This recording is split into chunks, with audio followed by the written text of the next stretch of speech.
નવા બનેલા વાવથરા જિલ્લાના પ્રથમ ચૂંટણીની અંદર જિલ્લા પંચાયત, તાલુકા પંચાયત અને નગરપાલિકાની ચૂંટણીઓ યોજાઈ હતી। એમાં આજ રોજ જિલ્લા પંચાયતના પ્રમુખ, ઉપપ્રમુખ માટે થરાદ ખાતે ચૂંટણી યોજાઈ હતી। એમાં ભારતીય જનતા પાર્ટીના પ્રમુખ તરીકે રત્નીબેન પરમાર અને ઉપપ્રમુખ તરીકે જગદીશભાઈ ચૌધરીની નિમણૂક કરવામાં આવી છે।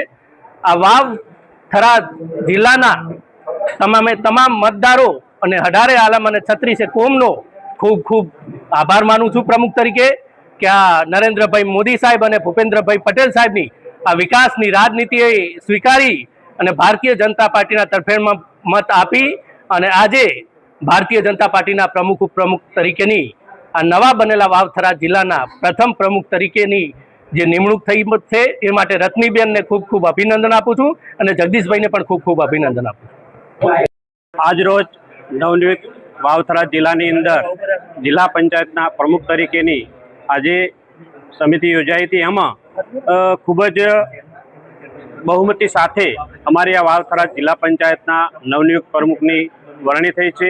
તેમાં રત્નીબેનની વરણી કરવામાં આવી છે, ઉપપ્રમુખ તરીકે ભાઈ જગદીશભાઈ ચૌધરીની વરણી કરવામાં આવી છે અને વાવથરા જિલ્લાએ ખૂબ જ સારી રીતે ભાજપને લીડ આપી અને ભાજપનું માન શાન અને જાળવી અને લોકોએ ખૂબ જ આશીર્વાદ આપી અને આ વખતે નવનિયુક્ત જિલ્લાની અંદર શાનદાર જીત મેળવી અને વાવ તાલુકા પંચાયતો, જિલ્લા પંચાયતો, નગરપાલિકા હોય તમામે તમામ ભાજપની બનાવી અને ખૂબ જ લોકોએ આશીર્વાદ આપ્યા છે। જે વિકાસની રાજનીતિ છે તે ભૂપેન્દ્રભાઈ સરકારની જ્યારે વિકાસની રાજનીતિની અંદર લોકોએ સ્વીકારી અને આ વખતે નવનિયુક્ત જિલ્લાની અંદર નવીન ભાજપના જિલ્લા પ્રમુખ તરીકે આજ નિયુક્તિ થઈ છે એટલે ખૂબ ખૂબ લોકોનો આભાર માનીએ છીએ।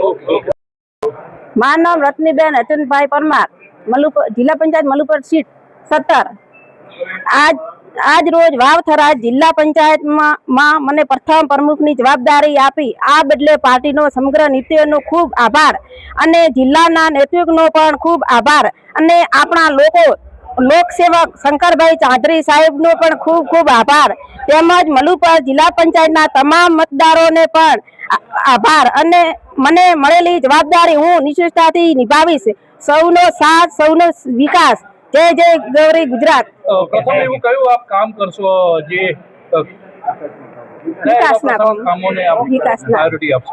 કામો ખાસ કરીને વાવથરા જિલ્લાની અંદર પીવાના પાણી તેમજ સિંચાઈ માટે પાણીની પણ તકલીફ છે, રોડ, રસ્તા, વિકાસ, પાણીનું આરોગ્ય કેન્દ્ર કામ કરશો જિલ્લા માટે?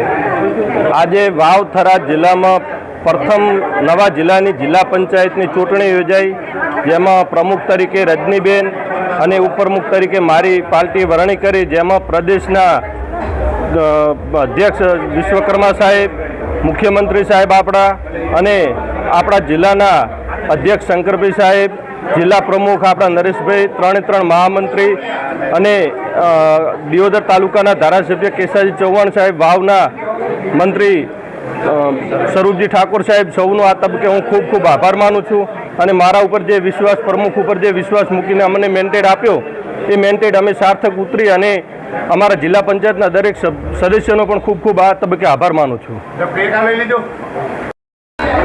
જિલ્લા પંચાયત પ્રથમ વખત ચૂંટણી આવી છે અને એ ચૂંટણીની અંદર વાવથરા જિલ્લાની જનતાનો ખૂબ ખૂબ આભાર માનું છું કે પ્રથમ વાર જ્યારે જિલ્લા પંચાયત બની છે ત્યારે ભારતીય જનતા પાર્ટીને જંગી બહુમતીથી જીતાડીને જિલ્લા પંચાયત બનાવી એ બદલ ભારતીય જનતા પાર્ટીના તમામ આગેવાનો, અહીંયા અમારા જિલ્લા વાવથરાના અધ્યક્ષ મહોદય ડૉક્ટર નરેશજી ઠાકોર, 3 મહામંત્રીશ્રીઓ, આ વિસ્તારના લોકપ્રિય ધારાસભ્ય અને ગુજરાત વિધાનસભાના અધ્યક્ષ શંકરભાઈ ચૌધરી સાહેબની જે મહેનતથી આ જિલ્લો અલગ પડ્યો અને એ પ્રથમ વખત ચૂંટણી આવી એની અંદર મારો સમાજ પણ દલિત સમાજે ખૂબ ખોબલે વોટ આપી અને જિલ્લા પંચાયત બનાવી।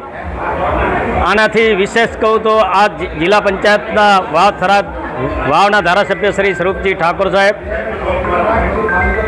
ગુજરાતના મુખ્યમંત્રી ભૂપેન્દ્રભાઈ પટેલ સાહેબ અને દેશના યશસ્વી વડાપ્રધાન નરેન્દ્રભાઈ મોદી સાહેબની જે પ્રેરણાથી આ જિલ્લાની અંદર ખૂબ જનતાએ બહુમતી આપી છે। અમારા પ્રદેશ અધ્યક્ષ મહોદય જગદીશભાઈ વિશ્વકર્માના માર્ગદર્શન હેઠળ આ જિલ્લા પંચાયત બની છે।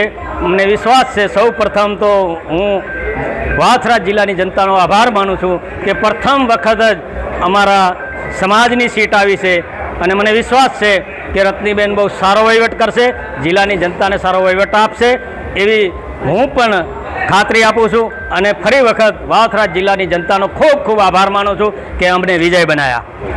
હું કુકીલાબેન પ્રજાપતિ, વાવથરા જિલ્લા મહિલા મોરચા અધ્યક્ષ. આજે જિલ્લા પંચાયતની મહિલા સીટ એવી અમારા નરેન્દ્રભાઈ મોદીએ જ્યારે આપણે 33% અનામત જ્યારે ફાળવી છે ત્યારે વાવથરા જિલ્લાની મારી આ બેન પ્રથમ મારી મહિલા સીટમાં મારા ઉમેદવાર બન્યા છે અને વિજય બન્યા. તમામ મહિલાઓ અમને આવકારીએ છીએ અને મોદી સાહેબનો ખૂબ ખૂબ આભાર છે.